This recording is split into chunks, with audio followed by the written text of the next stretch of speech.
You are suspended.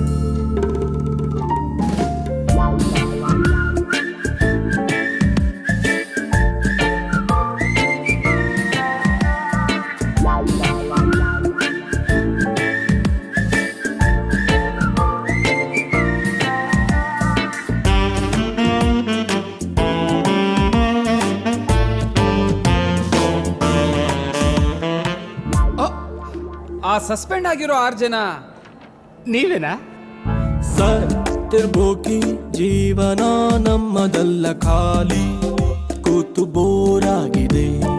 ಬಾರಿಗೆ ಪರಾರಿ ಆಗುವ ಪೋರರಲ್ಲ, ದಾರಿ ಬೇರೇನು ಕಾಣದಾಗಿದೆ. ಕಾಲೇಜಿನ ಲಾಸ್ಟ್ ಬೆಂಚು ಬೀದಿಗೆ ಬಿದ್ದರೆ ನನಗೆ ಟೈಮ್ ಆಯ್ತು ಕಣ್ರೋ, ಬಿಡ್ರೋ. ನಮ್ಗೇನು ಇಲ್ಲ ಸ್ವಾಮಿ, ಅವರ ಕೀರ್ತಿಗೇನೆ ತೊಂದರೆ.